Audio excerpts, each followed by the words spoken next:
Oui, oui, bah, ça fait 9 ans que je suis 10 ans que je suis en Chine maintenant. Et bah, comme j'ai déjà dit, j'ai beaucoup voyagé.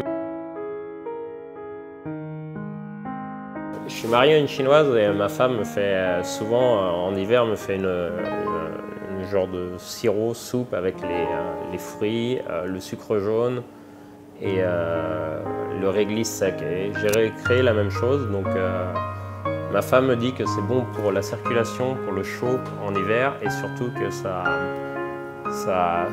pour la toux, ça nous empêche d'attraper de la toux. Une épice qui est très forte et que tout le monde n'aime pas forcément. Mais la baie de goji, oui, ça va vraiment avec tous les ingrédients, toutes les recettes très facilement.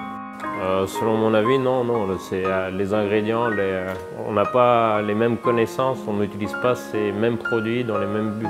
On utilise surtout ces produits pour le goût ou pour leur texture que ça apporte. Mais je ne pense pas que dans la cuisine occidentale, on l'utilise, enfin on en est conscient d'utiliser ça pour la médecine, pour le bien-être du corps.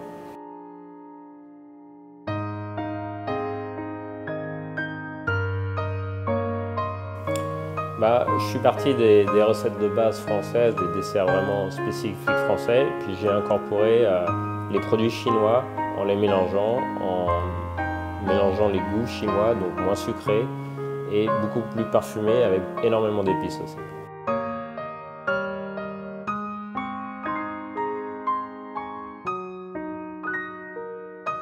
Et dans le riz au lait, j'ai utilisé 3 spécifiques produits qui sont utilisés dans la médecine chinoise.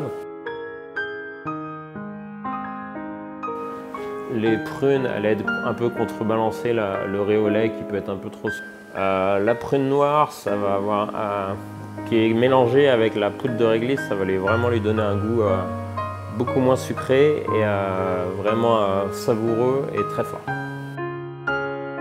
On a la prune noire qui est là pour principalement étancher la soif dans la culture chinoise. On a aussi la poudre, le réglisse en poudre ou non qui sont surtout là pour l'estomac. J'ai principalement utilisé le pochage pour les infusions, tel que le réglisse qui a été poché avec les pruneaux pour vraiment infuser les prunes noires qu'elles prennent.